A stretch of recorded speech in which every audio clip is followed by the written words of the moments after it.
Well, it's a double-header day here, but the weather has not been kind so far. It was raining overnight, rather murky conditions as well, which is why we've had a delay in the toss. Earlier shots about 30 minutes ago, this is what it looked like. Pretty dark with the lights on. Grey skies, cloud cover. Obviously, the covers were on. The Super Soccer in action once again, soaking in all the wetness from the ground. The umpires were out as well, inspecting, looking above, also looking at the ground and seeing how wet it is.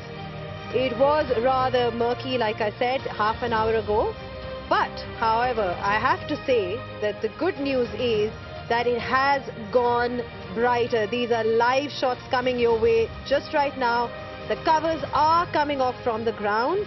Obviously, we'll have to wait and watch how long it'll take for the ground to dry up, because like I said, because it was raining overnight, the ground is rather wet, which is why we're here. The groundsmen are working hard. They're doing their job out there. They're trying to bring some cricket live action. So not the usual conditions. We expected Pindi to be cold, but we're just hoping, because it's a double-header day, we're hoping that we get some cricket in. Corky joins me. Corky, windy, a bit like Britain, isn't it? I think actually Mark Butcher's just landed it. I think he thought he'd landed back in Heathrow when he landed 2 days ago. They've obviously had a lot of rain. I think you've seen quite a lot of rain that has come down. It's on the mountains at the moment. The good news is, I think, that the fact that there's a little bit of wind around and it's got brighter, so that's good news, because we want to see cricket today. It's a double-header day. Qalandars are desperate for a win, we know that. We know that the Zalmi want to keep pushing on. All four teams today want to get points on the board, and we also know from last year, PSL, this is a great place to bat on.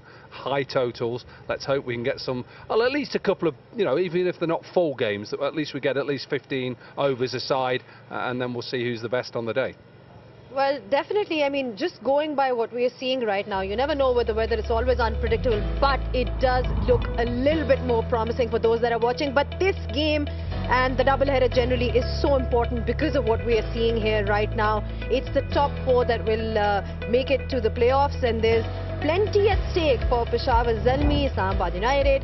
Multan and Quetta are right at the top, but it's Peshawar taking on Lahore Qalandars, who've had a rather disappointing journey so far. Just looking at the way they've performed, 6 consecutive losses for them in Lahore Qalandars, which is a record really. It's the most by any team in this year 2024. Nothing has gone right for them, starting from their combination to the squad, injuries, injury woes, lots happening, leadership in the news as well. So that's the flag there, the lone flag there, and Multan Sultans sitting right at the top. So one of the reasons why they've not done great, Corky, is of course their fielding. I mean, you talk about the combination, we'll come on to that, we'll talk about their batting, but they've just been so lethargic in the field. When you start a competition, you're always going to see perhaps a slow start, and that it also includes with catching and obviously fielding. But what we saw throughout these first 6 games is it just didn't get any better, and sometimes that happens with results and the combinations that they did, and the results didn't go their way, and you just saw catches. That was a difficult catch put down there by Carlos Brathwaite. Normally he would take that. And it's the confidence within the side. You talked about combinations, and perhaps the side, when you're in a squad and you think, are we actually playing the right team here? Are we actually bowling people in the right periods of the game? And when you look at the squad, there's one big miss. There's one big miss when you look at that. You can look through all of them. Rashid Khan is not there. So ultimately, when you're a coach, when you're a captain, you see the captain on the right there, it's how you're going to put a squad together, then the team that actually may help you get to a bit further on. Without Rashid Khan, obviously, they've gone with George Linder, who, let's be honest, isn't Rashid Khan, but he's still a very good spin bowler. And I think that's what they've slightly got wrong, is that you've got to understand, once you lose your premier bowler, how are you then going to win games? And I think they've just slightly got it wrong. They've gambled on obviously Shaheen Shah Afridi, Haris Rauf, Salman Khan in the power play. That didn't work.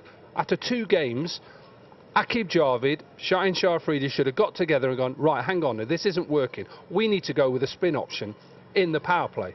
And that's where I think that's where they should have done. Well, interested to see what they do here, because normally here it's a very flat pitch.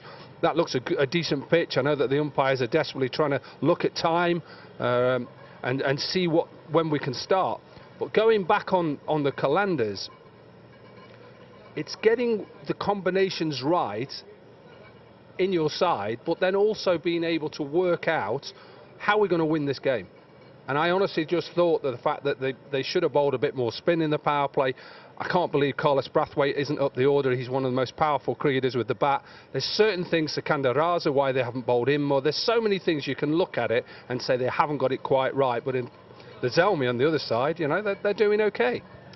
Yeah, the tactics have been rather questionable when you look at Lahore Qalandars, and I'm sure they're disappointed. But Peshawar Zalmi is a side that is sort of crawling up that league table, led so well by their captain Babar Azam with 330 runs, most amount of runs in the HPL PSL. It certainly helps when your captain is scoring runs and is sitting right at the top, and Babar's been leading them in that department by making his bat do all the talking, and we saw that the other night as well against Islamabad United. I mean, what a century, what a spectacle, Corky, for everybody who was out there watching it. And hey, the strike rate was all right as well. Absolutely, you know, and people will always mention what Simon Doull said last year about his strike rate, and Simon Doull was spot on about what he said, because since then he has then upped it. That was one of the most special innings you'll see from a very special player, you know. And we talk about the greats in the game in T20, Babar Azam is up there. He's one of the greats, because the way that he put that innings together, the way that he was able to accelerate, the way that he was able to manipulate the ball. He gets angry when he doesn't hit gaps. You keep an eye on him, he just doesn't hit gaps, but ultimately led well, and they'll obviously want to beat Qalandars today. Yeah, they've got the momentum going on their side. What we can hope for definitely is that this weather becomes even more better. Promising signs, like I said, because the covers are coming off. It's definitely gone a bit more brighter. The umpires are out there as well, and they're trying to have a bit of an inspection, just a discussion on where things are going. We're definitely, I'm sure the crowd as well is wanting to get some cricket in, because it's a double header on a weekend. The Super Sopper is at work, like I said, doing its job, trying to dry this ground as much as possible. It's going to be an important one in terms of getting play on board. Rather cold day, like I said, everybody's out there with their jackets, but we'll keep you guys posted with whatever is happening. It's going to be an interesting day and a long day ahead. Hopefully we get some cricket in.